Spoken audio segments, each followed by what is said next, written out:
Good afternoon. It's an honor to stand here with House Democratic leadership as we approach the House Democratic Caucus Issues Conference at 3 p.m. Although it will be virtual as we continue to navigate our way through the COVID-19 pandemic, we're excited, we're enthusiastic, we're ready to get to work and continue the process of delivering for the American people. These are certainly challenging times, but in America, we've encountered many challenging times, year after year, decade after decade, century after century. America is a resilient country. America is a great country. We've come a long way, but of course, we still have a long way to go. There are issues that we need to resolve on behalf of everyday Americans. The framers of the Constitution did not promise a perfect country. In fact, we know that they were imperfect individuals themselves. But they did set us on a course, an aspirational course for a more perfect union. And that is what the Issues Conference in 2021 will be all about. How do we build back better for the people and create justice, opportunity, and prosperity in every single zip code? We look forward to a very robust conversation and dialogue with practitioners, activists, academics, community leaders, and high-ranking governmental officials, including the President of the United States, the Vice President, the Secretary of State, the former Secretary of State, who was the climate envoy, as well as the current governor of the state of New Mexico, our former colleague in the House of Representatives. We're going to be focused on continuing the work that we have already been delivering on, but doing it in the context of the crises that we confront. Building a better economy that is centered around everyday Americans. Addressing systemic racism in a manner that brings to life the principle of liberty and justice for all. Making sure that all Americans have access to safe, high-quality, affordable health care.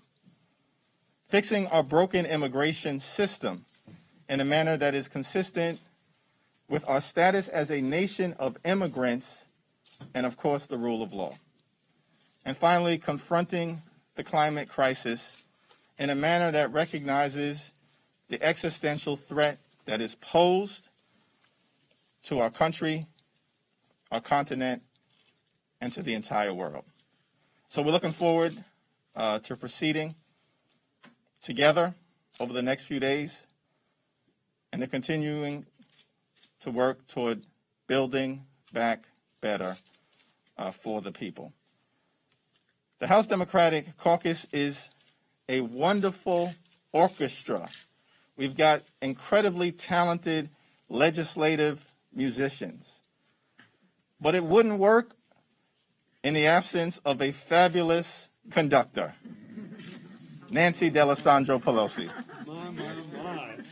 Thank you so much. I didn't know where you were going there. I didn't know if we had to sing or play some music. Thank you very much, Mr. Chairman. Thanks to you and Vice Chair Aguilar for bringing us together for this important issues conference, a time of reflection, a time for us to listen and to learn about some of the challenges that we face and some of the solutions that go with them, to listen to our colleagues, the various enthusiasms that they have, and how we can channel them into building back better for the people, advancing justice, opportunity, and prosperity in every zip code. Prosperity for all Americans. Now, when we begin our conference, we usually begin with a prayer, and I'm sure that we will. But I will just talk about, I had the chance to go to church this weekend for the first time in a very long time. I got on the list for Holy Trinity Church. And the gospel this weekend was about the transfiguration of Christ. Christ takes Peter, James, and John to the top of the mountain. Elijah appears, Moses appeared, and God appears and said, "This is my beloved Son."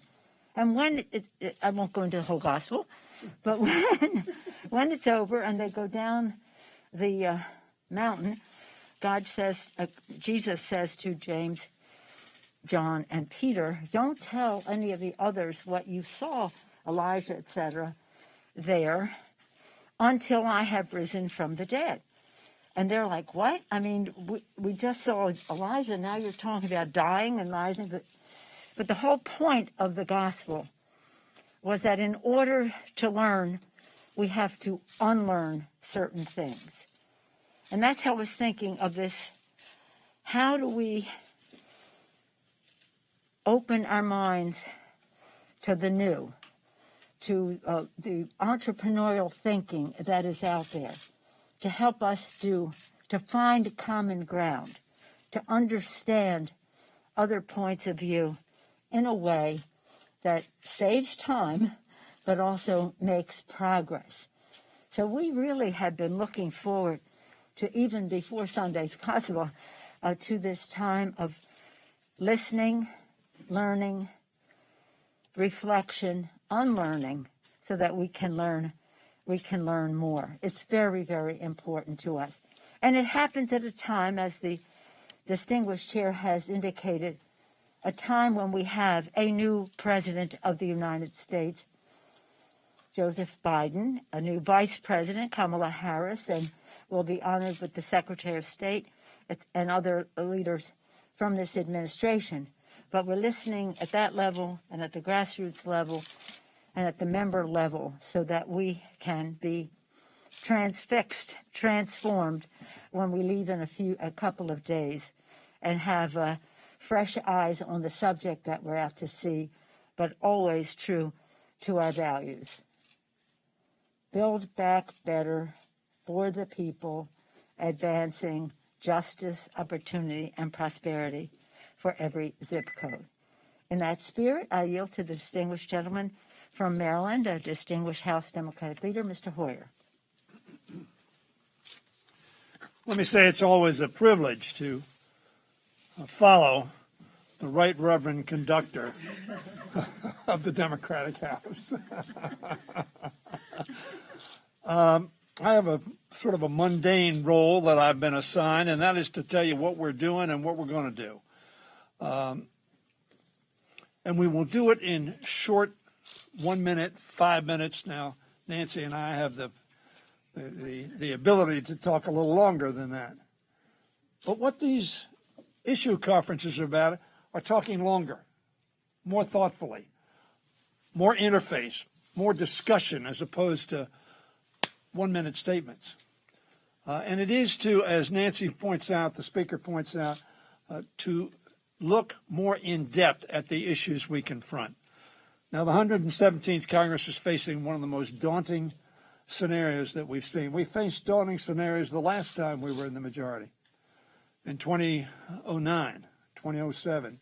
But 2008, we had the Great Recession, and we needed to respond. And we did so in a very, very decisive way, and it made a difference, which is why we had one of the great growth patterns starting in 2010 because of that bill that we passed. And much of that had been discussed in previous issue conferences, Mr. Chairman. And I had the privilege for 5.5 years of being chairman of the caucus. So I know how important these conferences are. And I know the work that goes into it. And Pete, thank you very much for your leadership. And Catherine, of course, you were involved in these until you became the assistant speaker. So thank you as well. And Jim Clyburn and I have been around for a long time, so we've been to a lot of these. Well, he held one, too, as short as possible. The House is off to a very good start. We're following a very productive Congress in the 116th for the House of Representatives. I continue to remind people the fact that it met a slam door in the United States Senate did not mean that what we did wasn't a very productive, and very frankly, we passed 5 bills which kept us out of depression, and assisted in confronting COVID-19. This week, we're taking action on H.R. 1, which is on the floor today. We're going to pass the Justice and Policing Act. The chairman talked about systemic racism. That is a very key part of our response. Over the next 2 weeks, we'll pass the PRO Act to make sure that working men and women have the right to organize and bargain collectively so that they can get a fair shake. We're going to look at gun violence, background checks, and Charleston loophole, which is led by Jim Clyburn. 90% of America supports that bill. 90% of that, or about 86%, supported when we sent it to the Senate in the last Congress, and it met a no way response. Important women's issues as well. This month is Women's History Month. We're going to pass the Equal Rights Amendment, the Violence Against Women Act reauthorization. We're also going to deal with immigration, the DREAM Act. About 85% of Americans support that. So we are doing the people's agenda, and we'll pass that over to the Senate. As we look ahead to the remainder of 2021, we'll have a lot of work to do on behalf of the American people, much of which we will discuss over these next 2 days. As the theme of our issue conference says, we will be focused on building back better. That has a lot of applications, but essentially it means we want to come back from the crisis that we have confronted and come back better, and we will do that. That means over the course of this year, we will be looking at, and the chairman mentioned a number of these issues, rebuilding infrastructure, tackling climate change, strengthening access to affordable health care, expanding economic opportunity, addressing systemic racism. This issues conference will feature important conversations of some of the most pressing issues we face. We'll be hearing from experts in many fields, as we have in the past. So I want to thank Chairman Jeffries, Vice Chairman Pete Aguilar, and all of the leadership that has worked so hard to get us to today and get us to tomorrow, get us through the 116th Congress in such a productive way. And I predict the 117th Congress is going to be one of the most productive Congresses in which I have participated. Thank you very much, Mr. Chairman and Mr. Vice Chairman. And I will now yield to my dear friend, who apparently is going to give a brief talk, Jim Clyburn. Thank you very much, Mr. Leader. I promise to be a little more brief than yours. That's not a big thing. Mr. Chairman, Mr. Vice Chair, Speaker Pelosi, Assistant Speaker, my job is going to be rather easy this evening throughout this conference for some reason, and I think I know the reason why. I have decided to add a B word to this Build Back Better. Bold. Boldly. I think it's come to a surprise of a lot of people that President Biden has put forth such a bold plan. Well, we should not be surprised, because when he received the nomination, he did something that demonstrated his ability to go bold. He named the first woman to be vice president of these United States. Many have been proposed before, but in this instance, he picked not just a woman, but he picked a woman of color. And I know our history well enough to know that a woman of color has been proposed before, but not by a major party. And when he did so, he went beyond what a lot of people would expect. He picked a woman from a historical black college and university. And it demonstrated something about him that I think helps define this administration and define what this caucus is going to be like for the rest of this Congress and on throughout his administration. And that is to see what needs to be done. And irrespective of what may have been the past, irrespective of what may be tradition, to strike out and do it in such a way that we create a climate that is positive for the American people. So tonight, my job is going to be to introduce, I suspect, I hope at this point, to present Kamala Harris to bring an address to this caucus, an address that I think will say exactly what we are all about as a caucus. I'm very fond of this effort because I think it defines diversity in a way that we would like to see it defined, not just African American, but Asian American. Not just a woman, but also the daughter of immigrants. And not just one who has been credentialed, but one who carries with that credential and credit the historical nature of what a lot of us have been all about in this great country. As many of you know, I have been talking for the last 2 years about the challenge we have as Americans, and I have been invoking the writings of Alexis de Tocqueville in doing so. De Tocqueville, as many of you know, came to this country to study our penal system. But when he got here, he found a certain magic about the country, and he set out to find out what the magic was. He came to the conclusion that America is great, not because it's more enlightened than any other nation, but rather because it has always been able to repair its faults. This administration and this Congress will take some bold steps to repair some significant faults that have erupted in our society, and I think we're going to do it in such a way that the American people will be pleased and will look forward to the future with great aspirations. With that, I'll yield to the distinguished Assistant Speaker, Catherine Clark.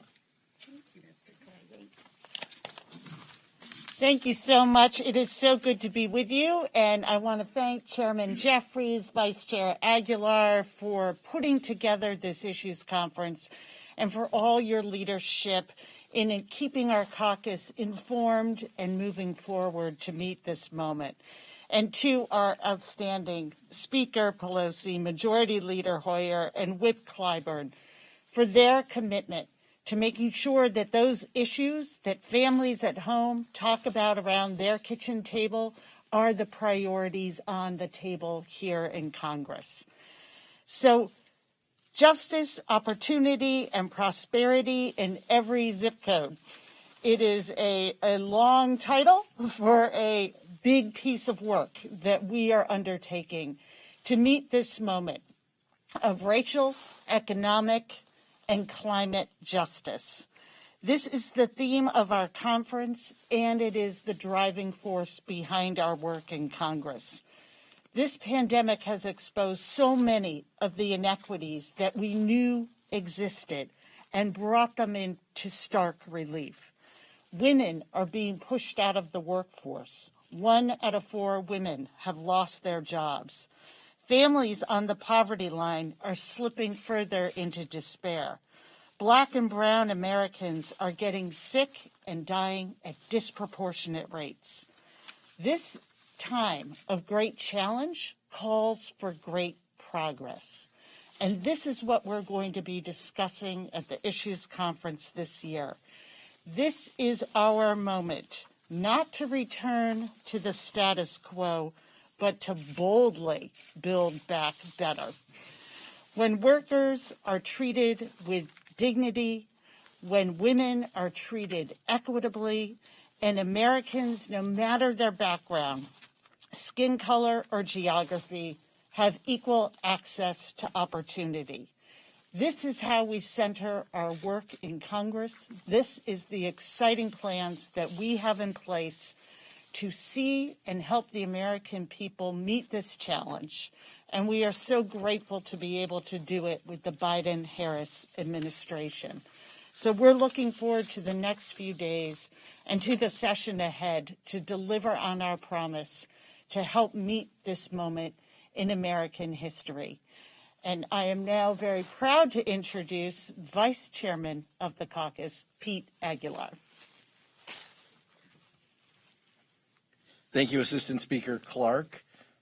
As the chairman mentioned, and he gave you a rundown of our issues conference, building back better, boldly, for the people, justice, opportunity, prosperity in every zip code.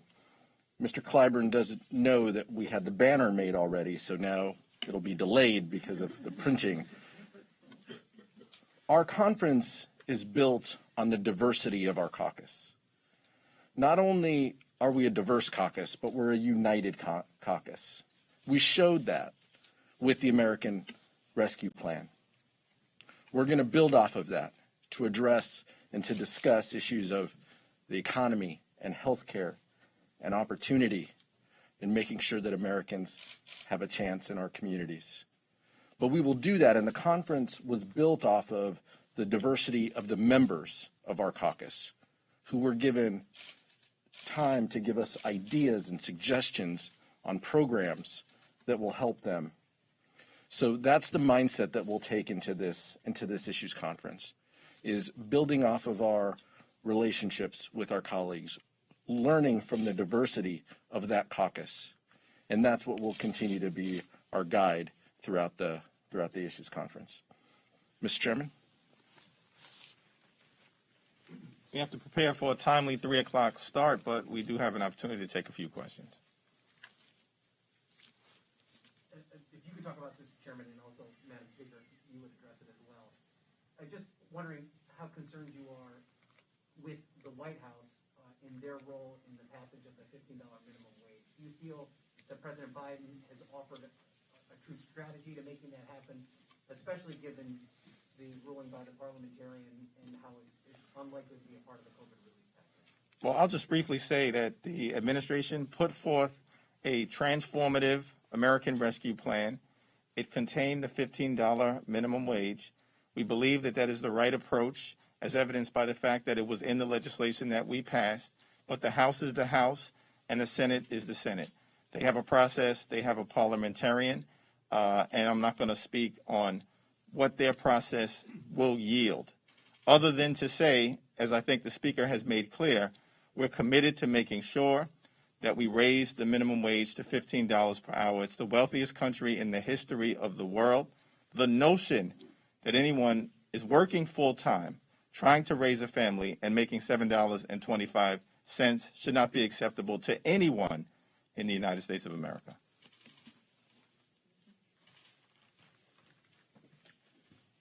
The fight for 15 is one that many of us have been involved in for a few years. And just because this may not survive the Senate right now doesn't mean that that fight is anywhere near over. So we will continue to use whatever legislative options are available to us.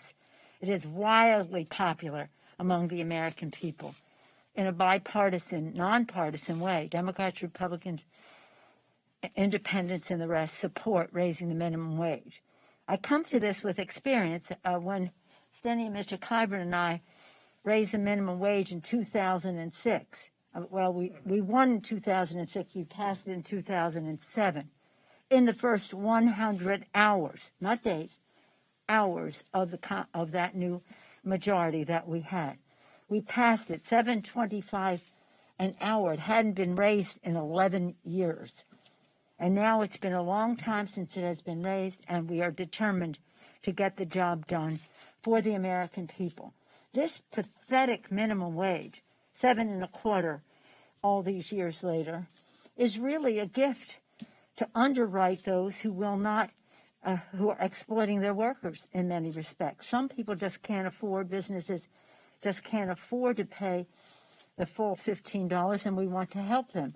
But by and large, people are getting food stamps, they're getting Medicaid, they're getting housing assistance and the rest because their employers are not paying a decent wage. So again, for the taxpayer, to save money from all of those expenditures, for the workers so that they can put food on the table when they work full time, and for the businesses, especially the small businesses that need help in meeting that goal, we will be passing minimum wage. And the White House was right out there with it very early. We have no complaint about what they have done. But there's clearly members of your conference that are very concerned that this particular opportunity is your best opportunity, including many of your progressive members.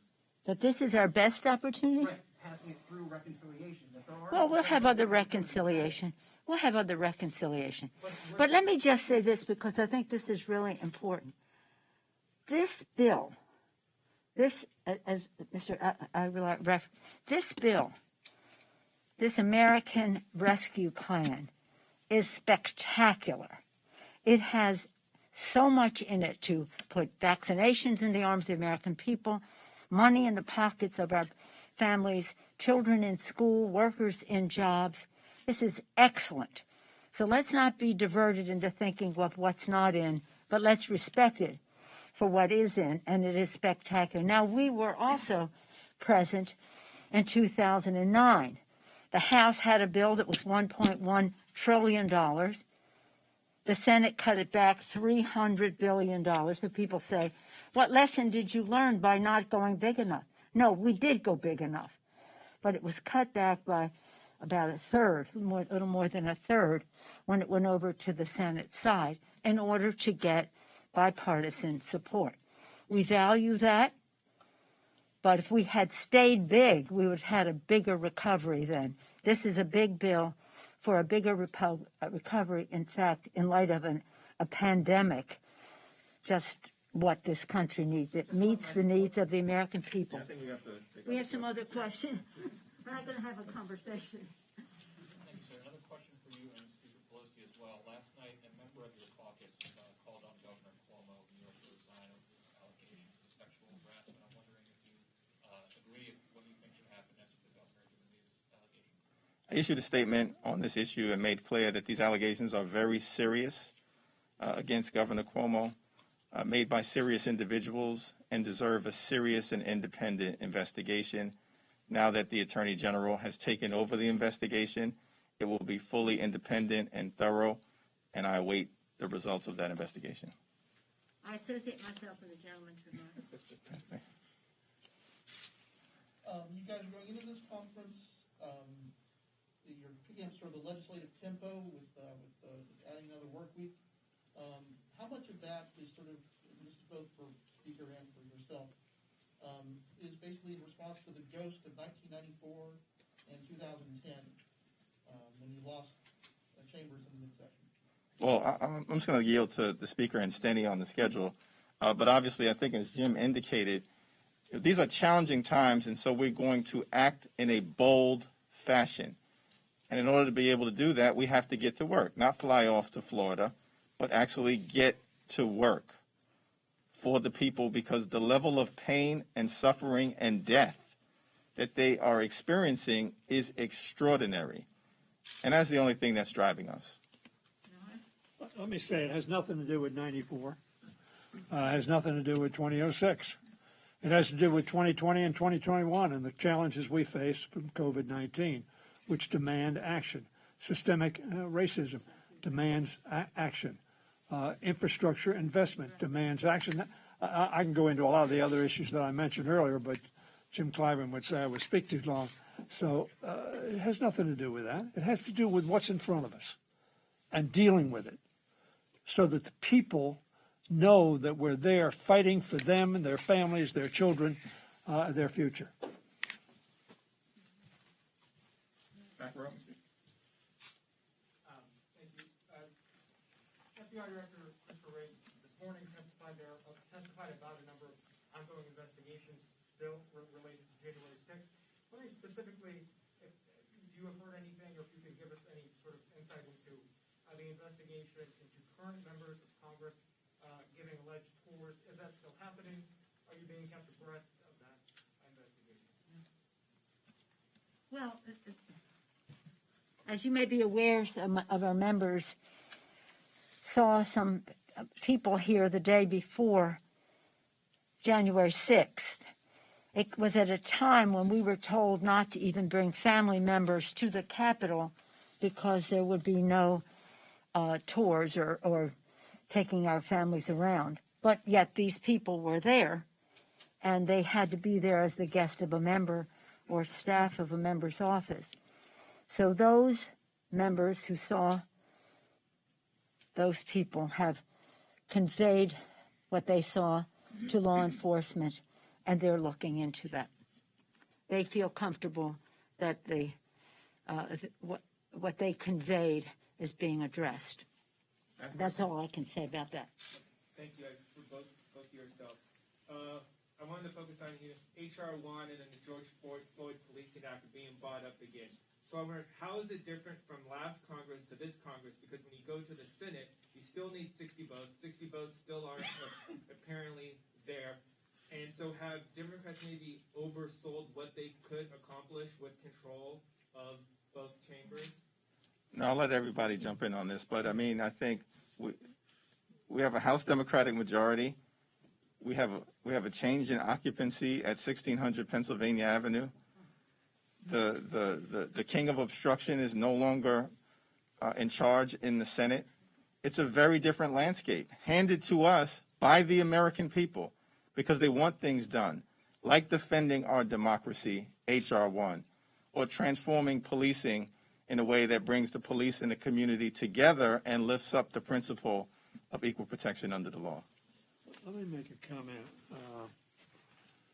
because this seems to be a theme of the press and some others, that we said we were going to do X, Y, and Z.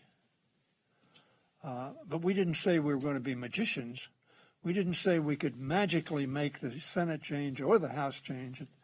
We have a very close majority. You see that we're doing exactly what we said we're going to do, successfully.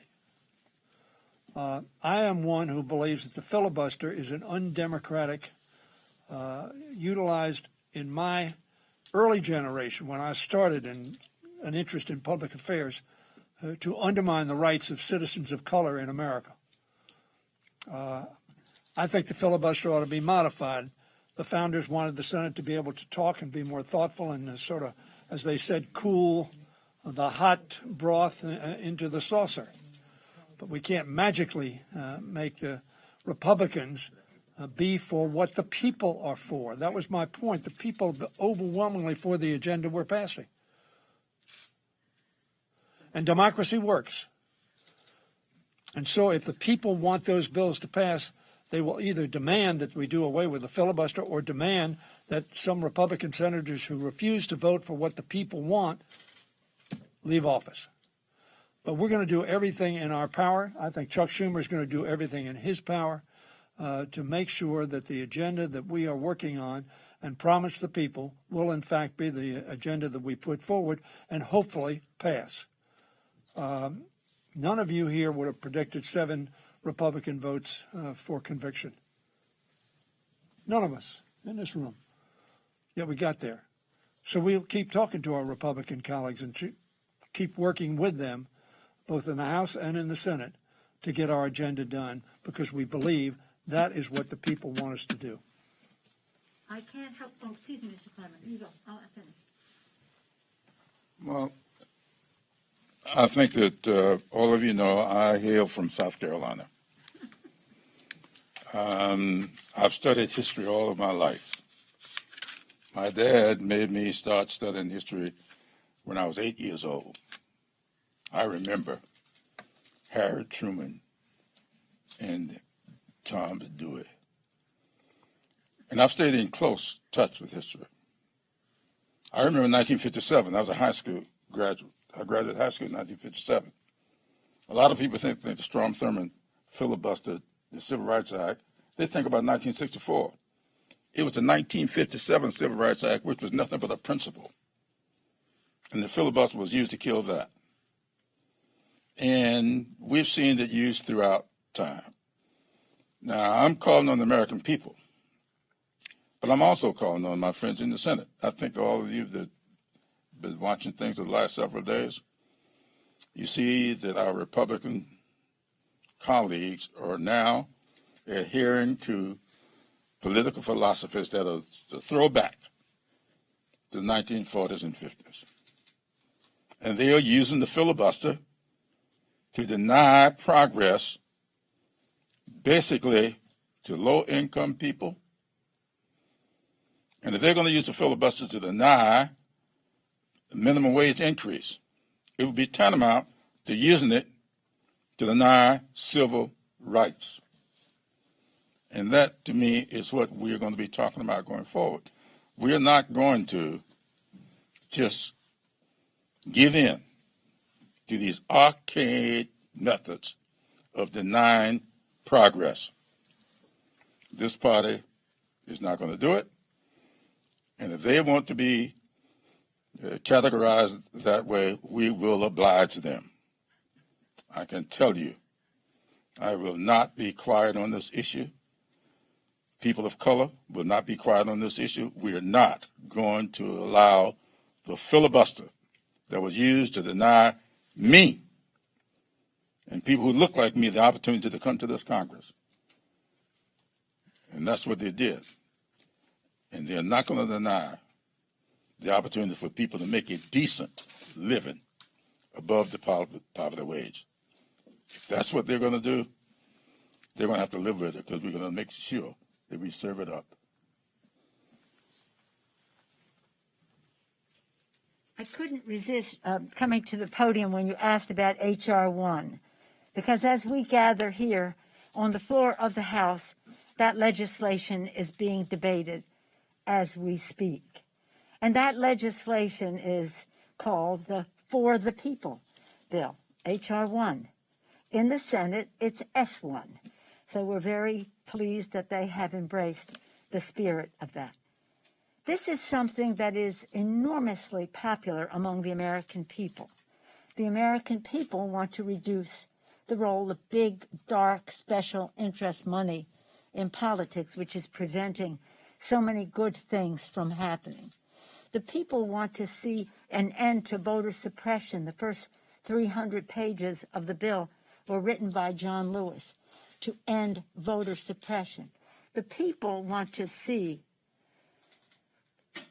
redistricting done by commissions so that voters are choosing their elected officials, not their elected officials choosing their voters. The people want to see a stronger voice for people at the grassroots level, small donors and grassroots people in every way, mobilizing money, messaging in every way. The list goes on and on. The people want to see an end to the foreign influence in our elections. That's one of the most popular features of H.R. 1. So as you've heard me say, perhaps you haven't, but others have here, Lincoln said public sentiment is everything. With it, you can accomplish almost anything. Without it, practically nothing. Public sentiment is there. Democrats, Republicans, independents. Just declines to state. People not particularly even engaged in the political arena. But this bill is, when the people say they want this, and this bill is for the people. So it's pretty exciting. You asked this question right when that bill was being debated on the floor of the House. Last night we had a call with Eric Holder and John Sarbanes and Zoe Lofgren and Mondaire Jones, our new member, freshman member, with our grassroots organization around the country. And as we were on that call, the rule on the bill was being debated. People were very excited. They could almost see history in motion. This is essential for us to return the people's house. As Steny began, it was your fourth speech, I think you began, government of the people, by the people, and for the people. It's pretty exciting. We're going to make it happen, and we're going to make it happen because the public will insist upon it. And it's going to make all the difference in the world for the people. I think that's it, Mr. Chairman. Thank you. Thank you. Before we leave, I'm going to say one thing, Madam Speaker. It occurred to me when I went back to my seat. At noon today, I watched the live streaming of the unveiling of a monument across the street from the Capitol in Columbia, South Carolina, from the State House. On this day, March 2nd, 60 years ago, I was arrested on that corner along with 191 others. 189 of us were found guilty of wanting to sit down at a lunch counter. All I'm saying to you is, nobody thought that day that one of those little 20-year-olds arrested on that day would be standing here today. We are not going to give up on this. We are going to fight to give people a decent salary, get people a decent housing, get people justice. And if the other side want to spend their time wallowing in the past, we're going to do what's necessary to highlight it.